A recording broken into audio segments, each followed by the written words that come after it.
warahmatullahi wabarakatuh. Halo Sobat Pengabdian. Kenalin nih, namaku Vina Ilhamisah Sabira dari Fakultas Kesehatan Masyarakat. Ya, sudah angkatan tua ya, 2019. Nah, hari ini saya ditemani beberapa orang-orang penting gitu, orang-orang yang punya banyak pengalaman, dan pada hari ini kita akan sharing tentang KKN anak bangsa.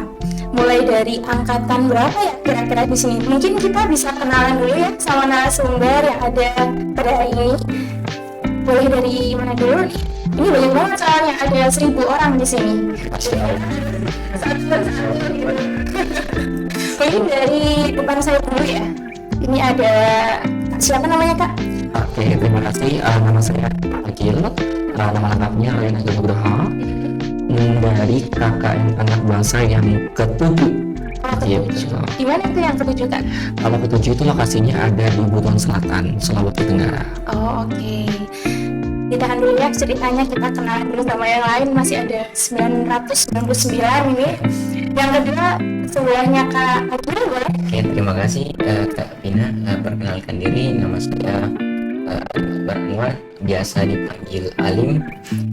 Kebetulan kemarin ikut KKN yang angkatan ke-8, yang dimana letaknya di Desa Karampi, Bima. Oh, Desa Karampi, Bima. Oke, di sini ada yang paling cantik ya, menandingi cantik saya sepertinya. Di sebelah saya nih, namanya Kak siapa nih? Oke, sebelumnya perkenalkan, nama saya Mariam Sot, biasa dipanggil Mariam. Kebetulan saya dari alumni KKN AB6. Oh, AB6. Jadi di sini ada alumni AB6, 7 dan 8 ya. Oke. Jadi hari ini mau sharing apa aja nih Kak? Apa ada hal yang perlu banget nih? Kenapa sih harus KKN anak bangsa gitu? Gimana sih rasanya ikut KKN anak bangsa? Mungkin aku mau tanya ke Kak Alim ya. Oh ya. Kak Alim dari AB8 yang baru aja nih mendarat dari KKN anak bangsa yang ada di Desa Karampi ya, di Bima. Gimana Kak KKN-nya kemarin? Alhamdulillah sangat luar biasa dan sangat seru. Serunya itu gimana tuh?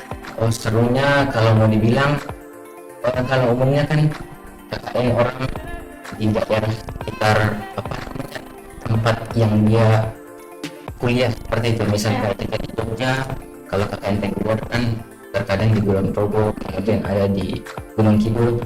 Tapi KKN anak bangsa ini dia berbeda dari yang lain karena dia keluar daripada tempat kampusnya itu.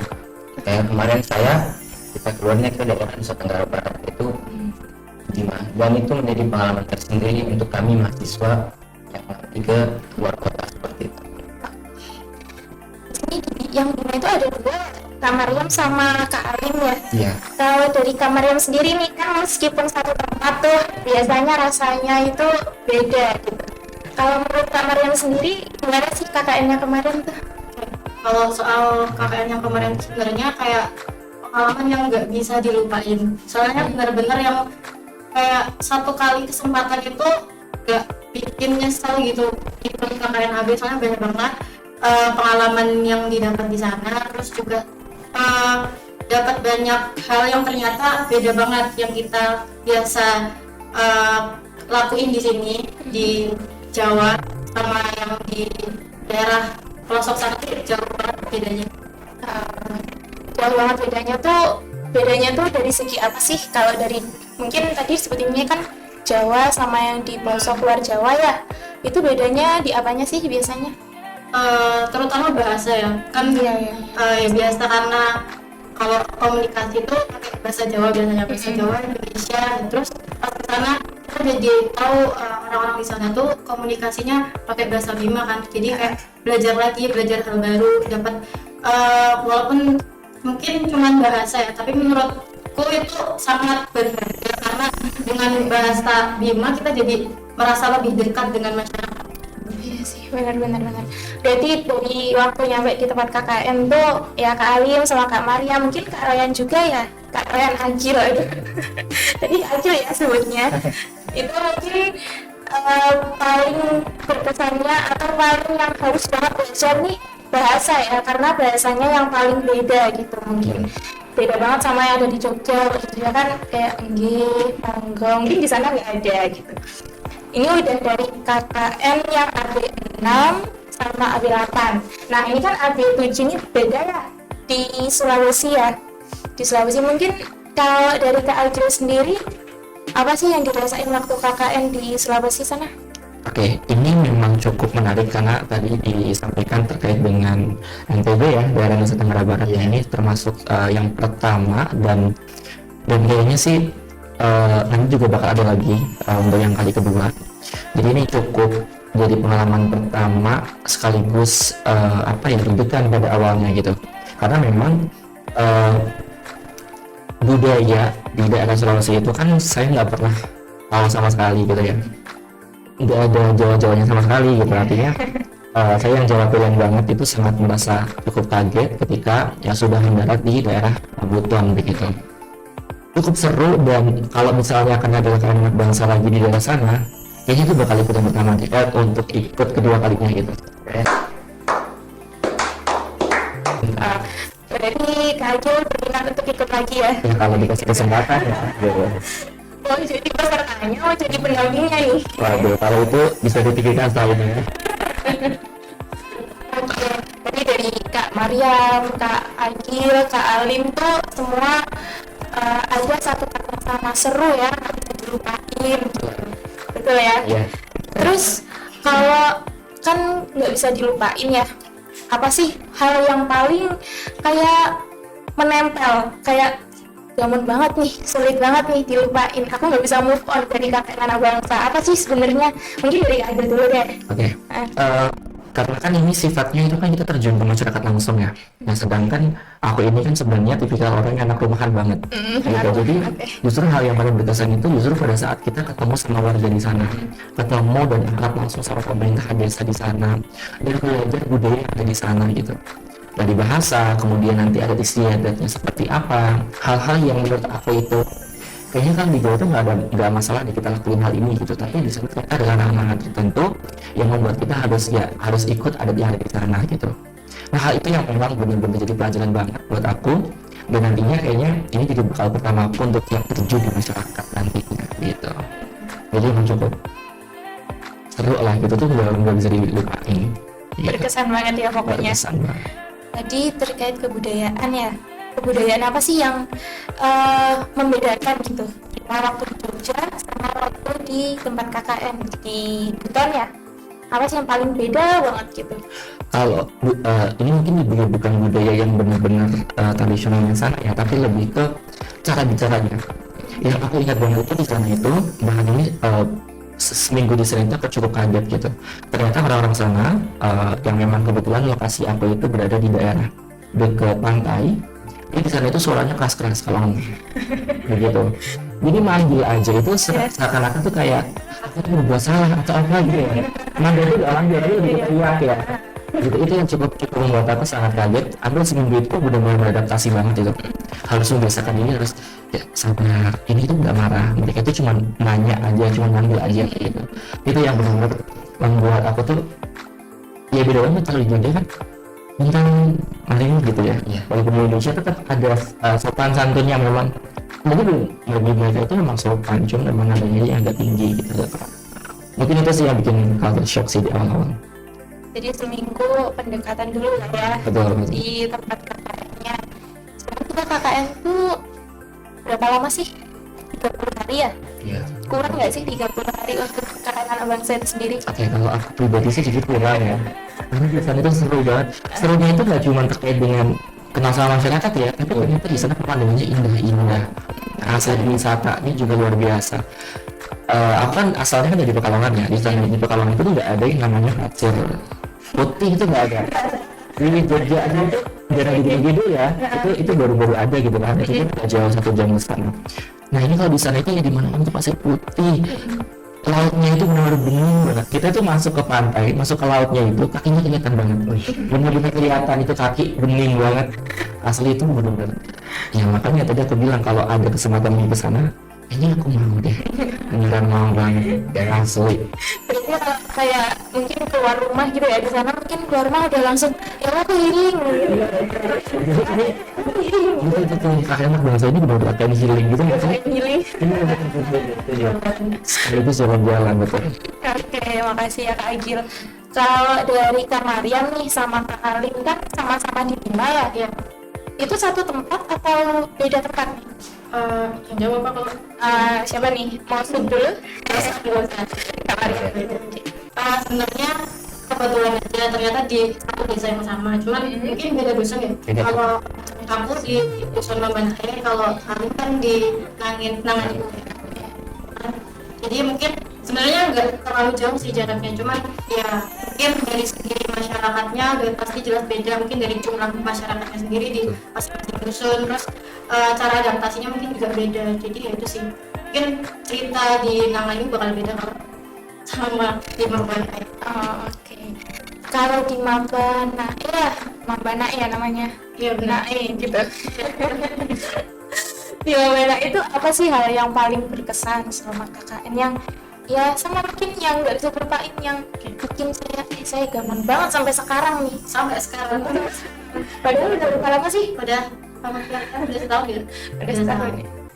Apa sih kalau di Mambana yang paling berkesan? Oke, kalau dari aku sih sebenarnya kayak lebih kekeluargaannya. Jadi kayak pertama datang di sana tuh, pertama takut kayak bakal diterima nggak ya?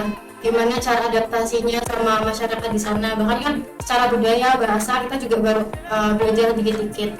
Takutnya kita pakai bahasa Indonesia pun mereka kadang kurang paham gitu. Jadi harus kayak benar-benar usaha banget supaya bisa dapat hatinya masyarakat kan. Nah pas udah lanjut ke minggu, pokoknya hari-hari selanjutnya itu udah mulai kayak merasa malah bagian dari keluarga mereka jadi anggap anak sendiri lah malah.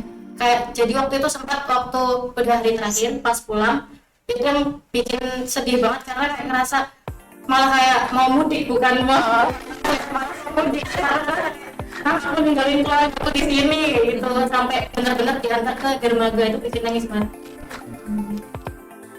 Itu kayak bisa jadi keluarga, padahal itu baru kenal ya, Baru ya kenal baru 30 hari lah ya, sama-sama 30 hari juga di Mambanae.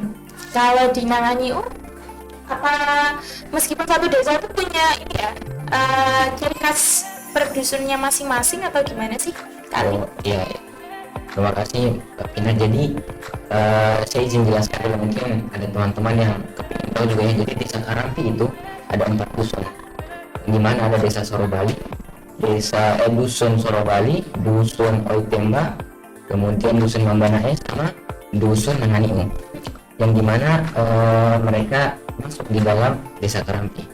Kebetulan kemarin kami ditempatkan di dusun Nanganiu, yang dimana dusun itu pertama kali ditempatkan anak KKN. Kalau kita berkaca pada tahun sebelumnya, memang KKN anak bangsa yang dengan Mbak Mariam tadi ya, angkatan ke-6 itu memang sudah terjun di 3 desa yang tadi saya sebutkan, Sorobali, Oitemba sama Mambanae, dusun itu. Tetapi yang dusun Nanganiu ini baru, sehingga ketika kita pertama kali datang itu hampir sama, masyarakat sangat senang sekali. Bahkan anak-anak itu kalau mau dibilang hari-harinya itu tidak pernah lepas daripada posko kami. Bayangkan pagi sebelum ke sekolah mampir, siang sebelum ke sekolah, pulang ke rumah mampir, malam setelah sholat maghrib sama isya mampir. Itu setiap hari hampir kita lakukan seperti itu. Jadi hubungan keterikatan emosional terlebih dengan anak-anak itu sangat kuat, sehingga ketika kita mengajari mereka, ketika kita melakukan sesuatu dengan mereka, terutama bagian pendidikan, artinya kita menanamkan nilai-nilai kebaikan, itu anak-anak sangat luar biasa sekali antusiasnya, mulai dari sekolah, mulai dari TPA, dan mulai daripada ada namanya rumah belajar dan bermain, sehingga itu menjadi hal yang sangat luar biasa sekali untuk pengalaman kami KKN di sana. Berarti kayak misalnya karena rasanya nggak pernah istirahat tiap hari, tiap jam, tiap detik itu pasti ada anak-anak atau mungkin masyarakatnya juga kayak gitu ya. Betul. Terus masih diingat nggak sih bahasa-bahasa yang ada di sana? Oh masih. Coba bisa kalau dialog Coba aku nanya dikit. pasti beda kan dari Jawa NTB ke Sulawesi ke Buton pasti juga beda kan ya. Ya, Kalau mungkin kayak ya bagaimana kabarnya atau apa kabar itu gimana sih? kabar Buning haba. Ingat ya. Ingat, aku ya. Terus jawabnya apa tuh kalau kita yang beda? Jawabnya ya apa ya jawabnya? Alhamdulillah. Alhamdulillah. Sudah mau ambil semua jawaban itu. Ada jawabannya cuma saya gak lupa tuh yang jawaban pembalasannya dengan bahasa Bina. Kalau dari nama-nama makanan gitu juga ada yang beda nggak kalau sama di Jogja? Nama-nama makanan. Nama-nama makanan. Oh, saya ingat satu. Apa? Nggak ingat. Hamina. Apa itu? Oh, Hamina tuh kayak kalau pas itu kan nyoba ya, itu tuh kayak nasi lemak gitu. Jadi itu nasi Hamina tuh kayak ya kayak lemak gitu, minyak gitu. Oh, Hamina. Kayak nasi Betul. padang gitu ya.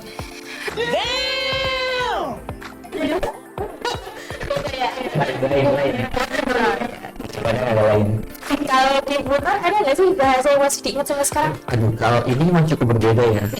Aku pribadi itu selama 30 hari di sana itu menggunakan bahasa Indonesia. Karena memang ternyata di sana itu bahkan nggak cuman apa ya satu kecamatan atau satu pulau itu beda-beda bahasa. Satu desa bukan desa lain itu juga punya aksen yang berbeda, bahasanya juga beda.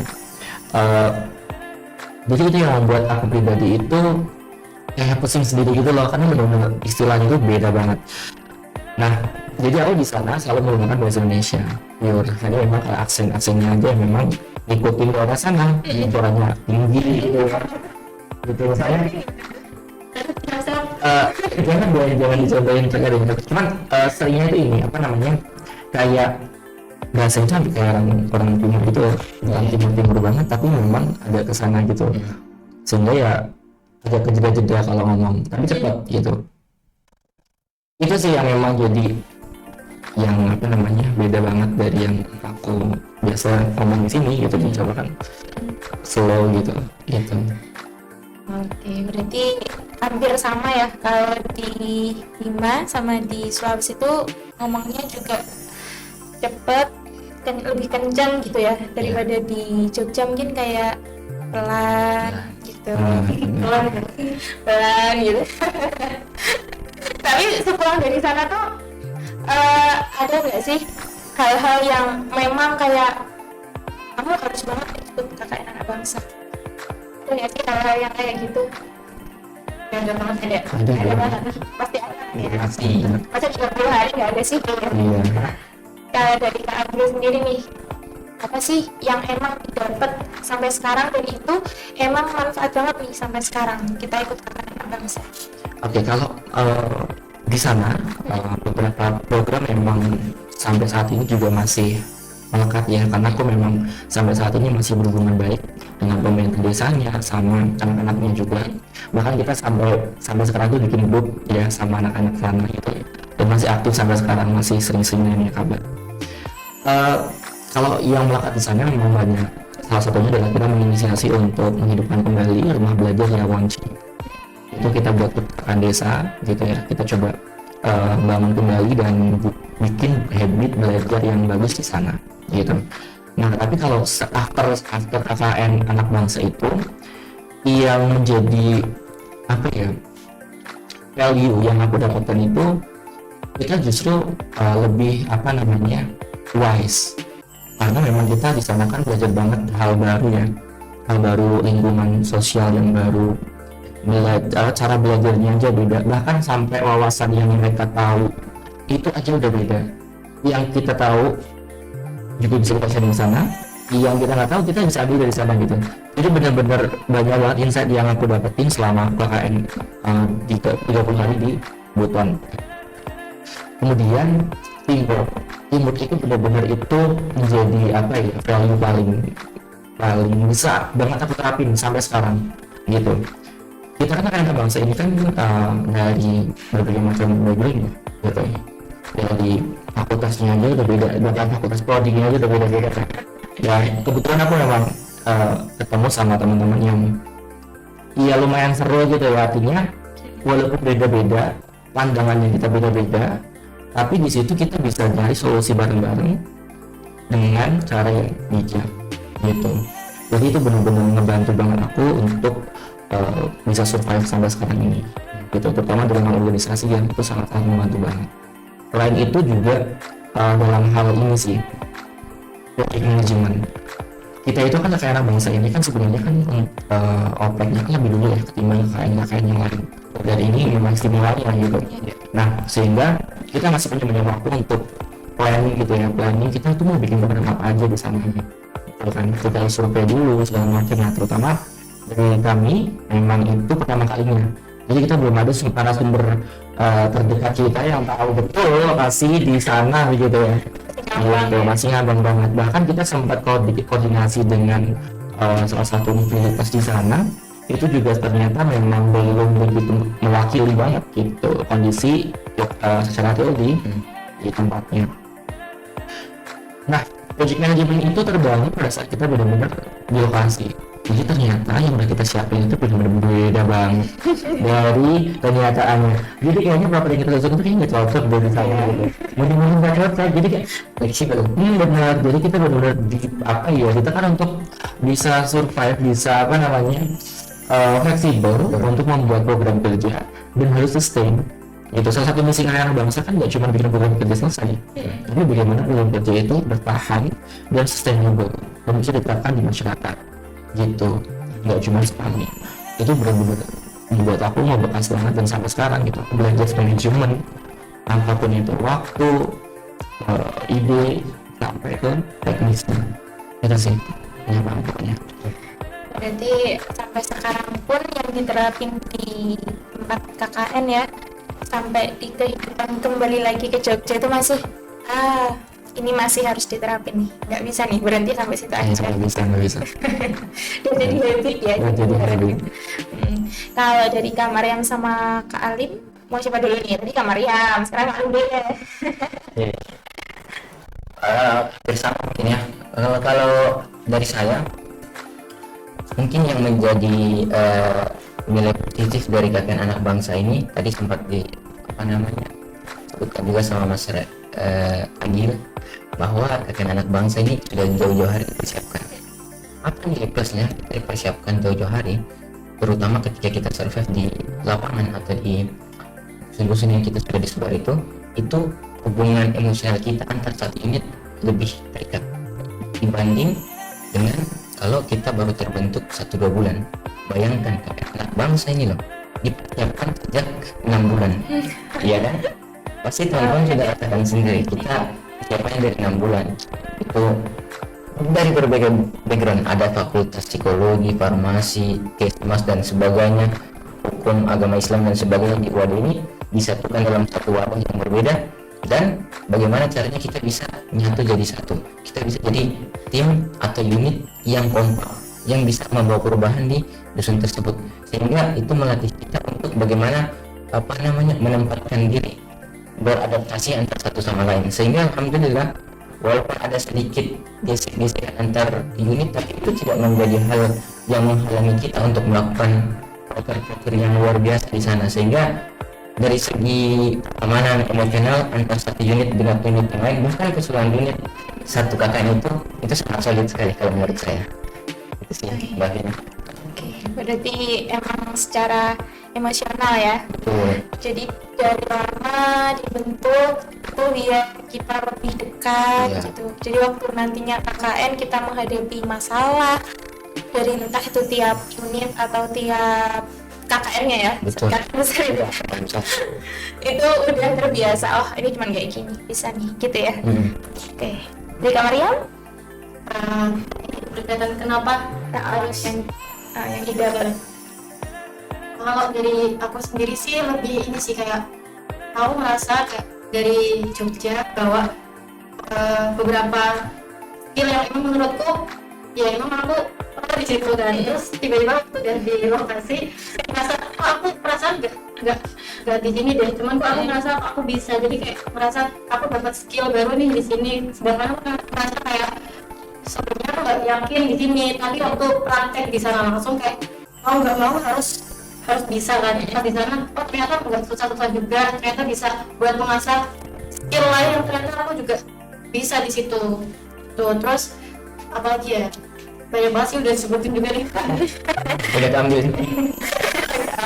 Apa ya, kalau soal tadi mungkin bener sih kita harus adaptif, soalnya kita udah nyiapin program kerja mungkin sampai lembur mikirin kan ini apa udah tulis apa nih, mikir kan apa yang cocok, ini bagian ini apa, terus jadi kayak oh iya apa harus bisa memanfaatkan hal apa aja yang ada di lokasi, karena apa menurutku semuanya bisa jadi program kerja sih, bisa kita lakuin, karena sekecil apapun hal yang kita lakuin buat mereka tuh selalu kayak besar banget.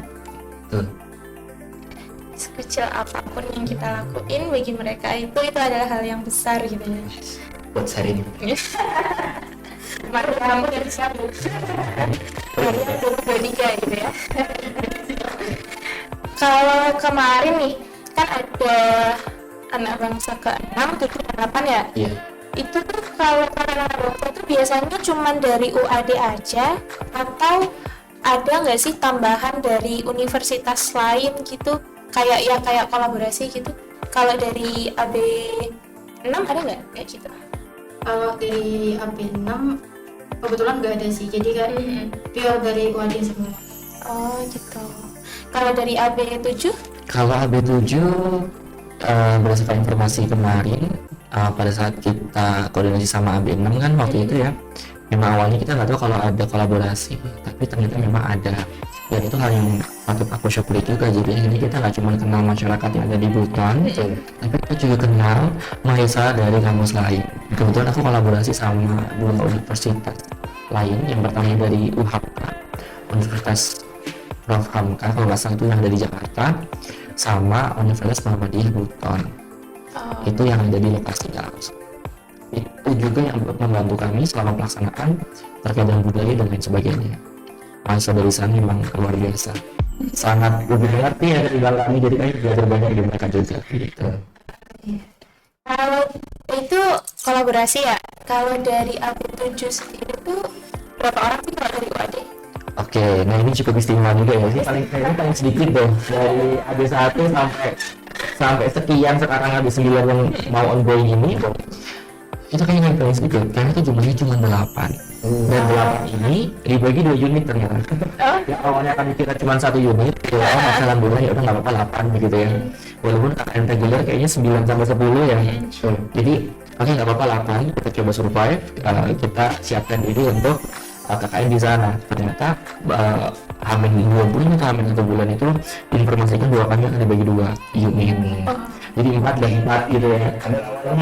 Soalnya 8 gitu ya. Karena udah matang banget itu proyek segala macam sudah selesai gitu ya. Ternyata Hamin 1 bulan kalau nggak salah tuh dibagi 2 gitu. Tapi alhamdulillah memang kebantu dari mahasiswa yang kolaborasi itu. Dari kolaborasinya tuh berapa orang jadi totalnya? Totalnya itu berarti 1 unitnya ada yang 10 atau yang 11. Total 21 berarti. Ya jadi banyak ya tadi. Jadi alhamdulillah jadi banyak. Jadi ternyata pas sudah sampai di lokasi nggak ngeliat sendiri. Jadi alhamdulillah itu perlu disyukuri. Daripada hanya berempat kan. Ya berapa kita mau ngapain gitu kan? Beda dusun dusun atau desa? Beda desa. Oh, desa. Dan mereka tuh jauh juga gitu. Jadi ada di desa, yang pertama itu Desa Bola, yang kedua itu Desa Wawangi. Gitu. Alhamdulillahnya aku dapat desa yang dimana nggak ada sinyal sama sekali. Alhamdulillah. Kita disyukuri. Nah ini jadi pengalaman tambahan 3 hari tanpa sinyal ya bro. Dicari Iya. Langsung bisa rilis juga tuh film No Signal gitu. Nah betul. Kalau di KKN AB8 ya, AB8 tuh UAD aja atau sama juga kayak AB7 ada tambahannya? Oke, kalau dari KKN anak bangsa 8 itu kolaborasi juga. Oh iya. Ya, jadi kolaborasinya sama anak kampus Institut Agama Islam Muhammadiyah Bima. Oh berarti dari lokal juga ya? Ya, jadi dari kampus Bimanya itu sendiri ada delegasi untuk mereka ibaratnya kolaborasi dengan UAD. Oh, kalau dari UAD berapa? Kalau dari UAD total keseluruhan KKN anak bangsa 8 itu berjumlah 26 orang. yang dimana dari dibagi ke belakang ke 26. iya yang begitu. Tidak apa apa tuh. Fine. Jadi 26 orang itu dibagi ke 4 unit yang tadi sudah saya sebutkan. Oh iya. Terus kalau dari IAIM ya berarti Iya, kan IAIM. ya. Ini kan IAIM. IAIM Betul. 5 itu berapa? Sama 26 juga atau Di luar itu, jadi kalau 26 orang tadi itu hanya UAD, tapi dari IAIM Bima itu ketambahan 12 orang 12? ya, jadi totalnya 26 tambah 12 38 orang Iya, 38. ya. Banyak ya, ramai ya berarti ya. Rame Tapi itu pisah-pisah ya. bisa unit masing-masing. Kalau AB6 berapa sih jumlahnya? Jumlahnya yang berangkat ke Bima waktu itu kalau AB6 ada 20 orang. 20 orang. Itu UAD aja, sendiri aja. 10 cowok 10 cewek. Oh, 10. Oh, banyak juga ya cowoknya ya. Iya. Kalau di biasanya kan kalau itu kan cowoknya tuh lebih mendominasi sedikit gitu, mendominasinya sedikit gitu. Ini malah lebih banyak ya, jadi sama ya. Iya sama. Setara ya. Oke. Kalau betul jangan gimana ya? Oke. Karena saya cuma 2 sih di sana. Oh iya. Betul. Ceweknya Lebih 2. dikit lagi. Lebih dikit. Oh, gitu. 2 sama 6 ya. Malah banyak cowoknya juga ya. Cowok. Terus kita kayaknya udah banyak banget ya mengenal dari AB6, AB7, AB8 ya. Yang tempatnya juga beda-beda, budayanya beda-beda, kebiasaannya juga pasti nggak sama gitu. Terus pengalaman yang didapat pun juga beda, meskipun ini kamarnya sama kalian beda dusun doang ya. Beda dusun. Padahal beda dusun, masih satu desa aja kebiasaannya udah beda. Tapi mungkin ada nggak sih hal yang sama kalau dari AB6 sama AB8? Iya AB8 ya, AB6 sama AB8. Hal yang sama itu ada nggak? Jadi mungkin misal kalau di luar Jawa itu mungkin lebih banyaknya itu kesibukannya di apa sih? Oh, artinya kesehariannya. Ah ya, kesehariannya. Oh, ini Mbak Maria mau jawab dulu. Alhamdulillah udah nungguin buat Oh, iya, nggak apa-apa. Kalau misal dari segi mata pencaharian, itu kalau yang aku lihat ada 2 mata pencaharian. Yang pertama yang dominan, yang pertama berkebun. Oh, berkebun. Ya, jadi masyarakat sana punya kebun di lahan masing-masing. Kalau di di dusun Nanganing itu kebunnya agak ke atas, jadi dia di bukit-bukit gitu. Oh, jadi kebunnya di bukit. Iya, jadi nanam kacangnya di situ, nanam sayurnya di situ dan segala macam palawija di situ. Kemudian mata pencarian yang kedua yang dominan itu nelayan kalau bisa saya bilang. Ah ya. Jadi orang-orang sana dominan pada mata pencarian nelayan sama kebun ya. Berarti kebunnya yang kayak naik bukit kayak tiap hari itu mendaki Wah. gitu ya. Kemarin kebetulan kami dapat pengalaman, alhamdulillah, panen kacang tanah. Oh, panen kacang tanah. Bayangkan itu luasnya berapa hektar kita kamera sama warga kan panen raya di situ. Emang mata pencariannya 2 itu ya yang paling banyak. Berarti itu sama nggak sih satu desa itu atau cuman di Nangani aja? Sepertinya sama sih, cuman kita konfirmasi aja mungkin.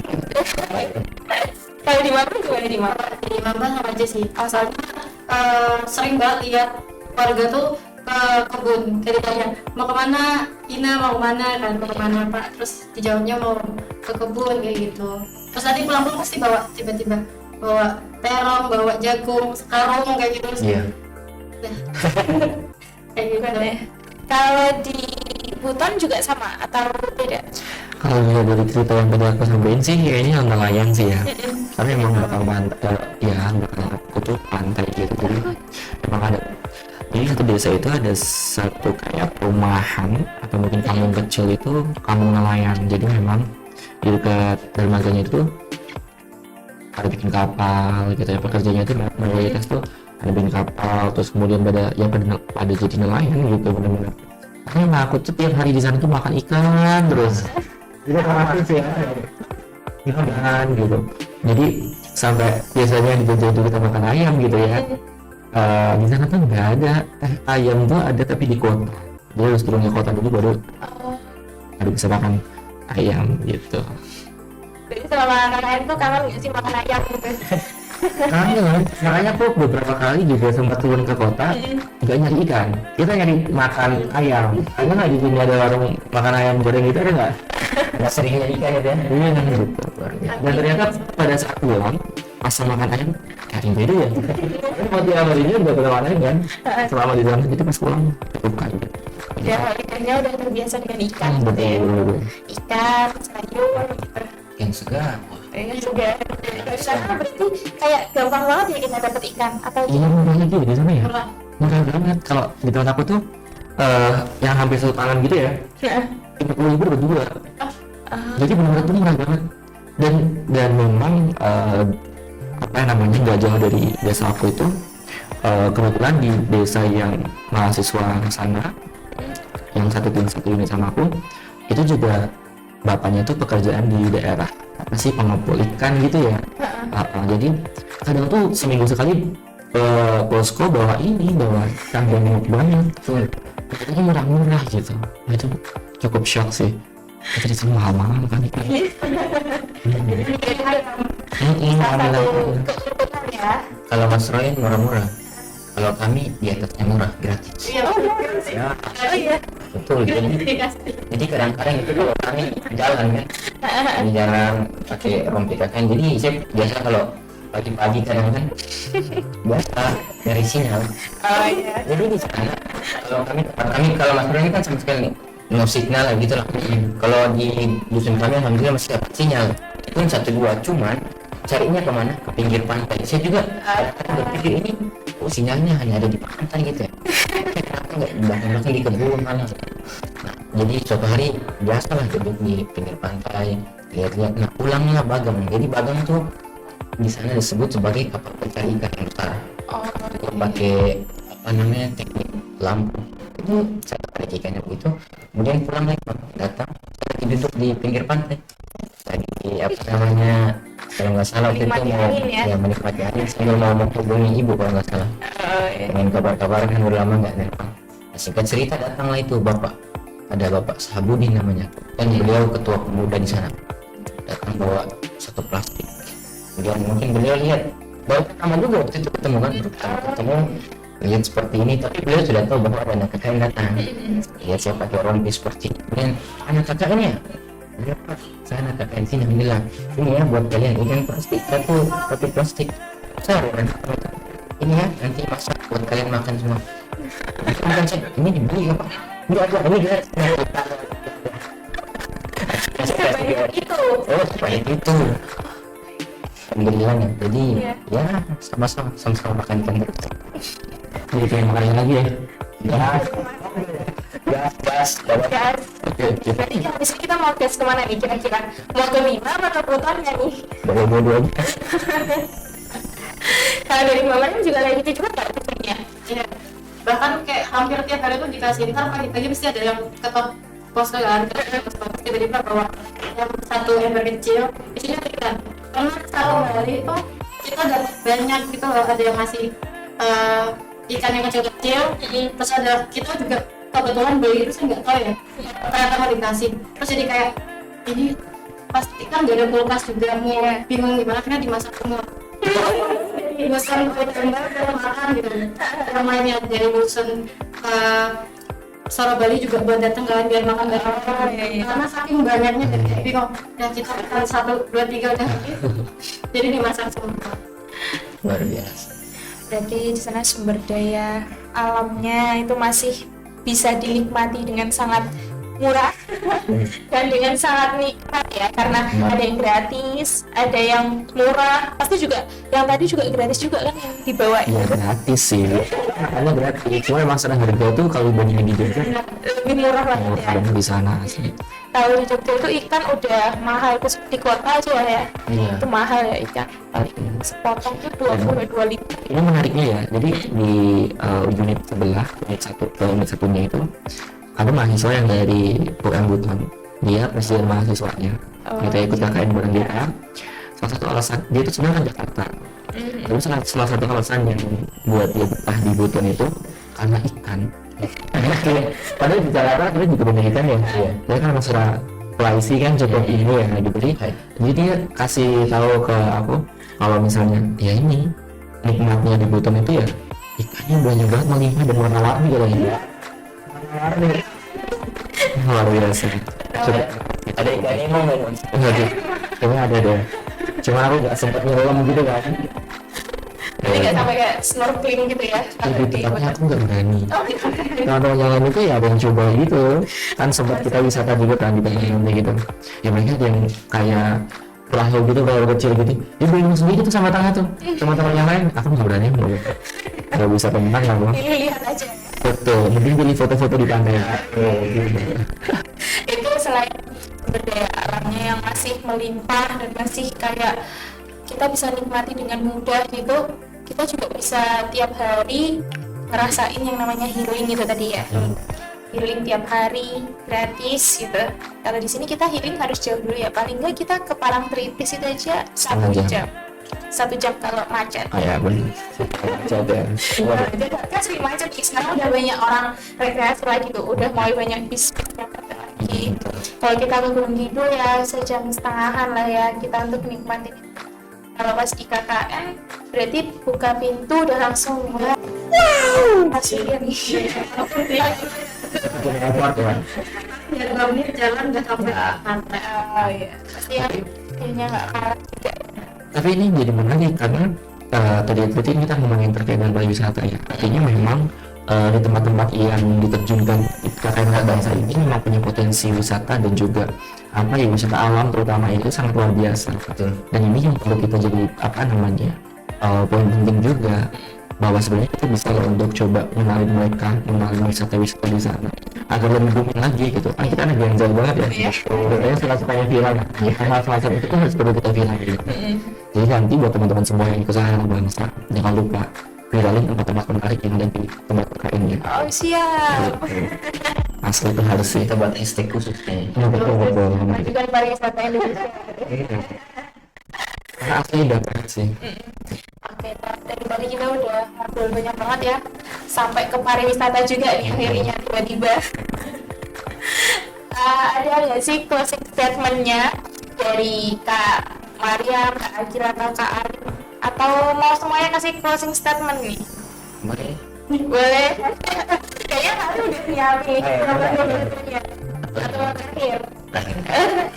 Benar-benar boleh. Aku gongnya aja. Mungkin ada closing statement untuk adik-adik kita yang nanti nih bakal ada KKN anak bangsa yang keberapa nih habis ini? Kelas 10 berarti. Kalau 9 kan sudah ongoing ya. Oh, sebenarnya oke. Berarti yang ke-10 nih. Apa nih closing statementnya biar ayo ikut KKN anak bangsa gitu. Oke. Apa ya? Mungkin pesan aja kali ya, kalau coach kayaknya kan bukan orang yang sastrawan banget, bukan orang yang benar-benar bijak juga. Jadi ya buat teman-teman yang pengen cari pengalaman baru dalam hal ini itu di dalam pengabdian masyarakat, nggak cuma di sekitar Jogja aja. Menurut aku wajib coba atau wajib ikut lah ya, minimal daftar dulu deh. Minimal daftar dulu anak bangsa yang ke-10 nanti gitu ya, yang terdekat kan itu.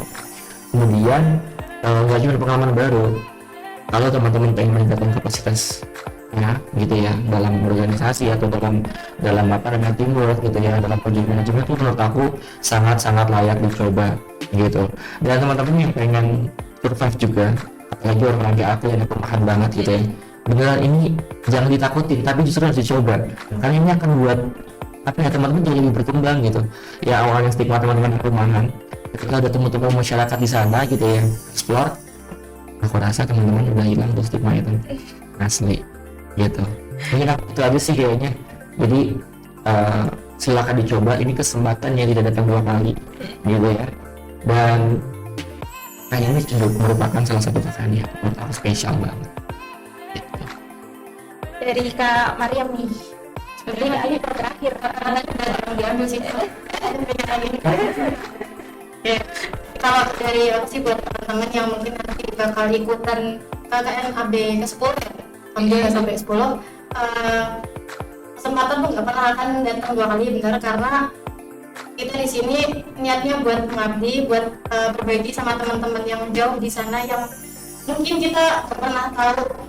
Kalau kita nggak akan nyoba ke sana, kita juga bisa gali potensi mereka satu-satu kan. Kita juga ingin teman-teman di sana merasakan pendidikan yang sama dengan kita. Kita kan juga bakal sosialisasi ya di sana tentang UAD, dan mungkin hal-hal yang kita udah punya kita bisa kembangin di sana, share di sana. Karena menurutku ini juga salah satu kesempatan kita buat berbuat baik, kita sharing banyak-banyak. Jadi kapan lagi itu punya kesempatan bisa sharing ke teman-teman baru di sana, apalagi budayanya juga berbeda banget kan dengan kita yang di sini. Dan semoga sih teman-teman benar-benar bisa nggak cuman mengabdi ya, benar-benar bisa mengimplementasikan apa yang kita udah dapat di lokasi sana ke daerah yang kita punya gitu. Jadi nggak cuma sekedar buat mereka, tapi kita juga dapat buat diri kita sendiri. Itu aja. Semoga teman-teman yang di rumah juga ikutan KKN KB ke 10. Baik, nanti ya.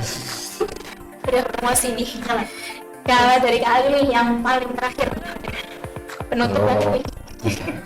Aduh. Kalau mungkin dari aku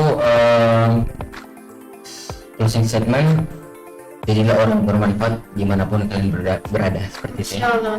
Karena Nabi sendiri sudah pernah bilang, Fa'ulun nas anfa'uhum linnas, sebaik-baik manusia adalah yang mempunyai manfaat bagi orang banyak, seperti itu. Nah, niatkan kalian hadir di tempat KKN kalian untuk menjadi orang yang bermanfaat. Jangan berpikir bahwa yang tadi memang healing, kemudian dari pengalaman itu benar, tapi niatkan semua itu karena ingin bermanfaat untuk orang lain. Pastinya kalau kita seperti itu, ini yang sangat menarik. Ketika detik-detik kita mau pulang, mungkin luar biasa sekali, mungkin keikhlasan dari teman-teman KKN itu sendiri ya luar biasa. Sampai apa, ada perkataan dari setiap kepala dusun mungkin, atau mungkin BPD, kalau waktu itu yang mengatakan seperti itu BPD sama warga di dusun saya. Jadi pernah dengar di dusun-dusun yang lain seperti Oitemba, Korobali, dan juga Mambanai bahwa Lim, kamu ini kan ketua koor, waktu itu kan saya sempat jadi ketua koor, kalau bisa tambah 2 bulan lagi dong, kami masih merasa sangat membutuhkan anak KKN seperti itu. Karena langsung saya berpikir sebenarnya apa, oh ternyata bermanfaatan yang kita di sana, mulai dari mengajar pendidikan, mengajar sekolah, dan mulai dari kita mengisi ruang-ruang agama seperti GPA, mulai dari pengajian tiap dan maghrib. Bayangkan awalnya kami itu mau hanya pengajian Ba'da Maghrib itu seminggu cuma 3 kali, tapi entah kenapa di dusun kami itu warga request setiap hari. Ada sampai, wah ini tiap hari cara mana ya? Langsung, ya sudah, bismillah saja kita berikan apa yang warga inginkan, kan artinya ini juga ya, positif untuk kita, bisa jadi amal jariah untuk kita semua, karena kebermanfaatan itu berlangsung untuk keseluruhan masyarakat seperti itu. Jadi pesan saya sekali lagi, dimanapun kalian berada, berikan apapun yang bisa diberikan, jadilah manfaat, berikan kontribusi, tunjukkan aksi. Oke, kita udah kayaknya udah habis. Gak berasa ya ngobrol, udah sampai kemana-mana, kita udah sampai di penghujung acara. Asik, penghujung acara ya. Makasih untuk Kak Mariam, Kak Alim, Kak Agil yang udah nyempetin waktunya nih untuk sharing tentang KKN Anak Bangsa, yang mana nantinya pasti juga untuk menarik ketertarikan dari mahasiswa yang mau KKN yang tadi Kak Maria bilang tuh, untuk KKN Anak Bangsa yang ke-10 juga. Semoga apa yang kita sampaikan hari ini itu juga bermanfaat untuk para pendengar gitu, para pendengarnya semuanya, dan juga teman-teman yang memang mau mengikuti KKN Anak Bangsa gitu. Ada pantun dulu nggak nih, atau ada jargon nggak sih kalau KKN Anak Bangsa itu? Ada sih. Ada dong. KKN Anak Bangsa gimana jargonnya? KKN Anak Bangsa apa? Kalau yang aku sih punya, aku ingat yang bersamanya gimana sih kalian bersama? Sendiri, itu juga di sendiri ya kalau nggak salah ya? Nggak tahu gue. Juli. Kalau yang bersama gimana sih yang bersama? Yang sama di kamar ini yang udah terdahulu ini pasti pasti. Gimana sih surganya kalau kakek Kalau anak bangsa? KKN anak bangsa biasanya KKN anak bangsa siap mengabdi untuk negeri. Itu bersama. Ada gerakannya atau Bersama. Nggak bisa nih, nggak bisa. nggak bisa? Ini mau Jadi nanti kalau aku bilang kakak anak bangsa siap mengabdi untuk negeri. gitu ya. Oke, siap. Untuk nanti ya. Siap. Oke, terima kasih semuanya. Mari kita tutup dengan jargon bersama ya, biar lebih semangat lagi untuk nanti bergabung ke KKN Anak Bangsa yang ke 10 ya Pak. KKN Anak Bangsa Siap mengabdi untuk negeri. Terima kasih semuanya. Assalamualaikum warahmatullahi wabarakatuh. Waalaikumsalam.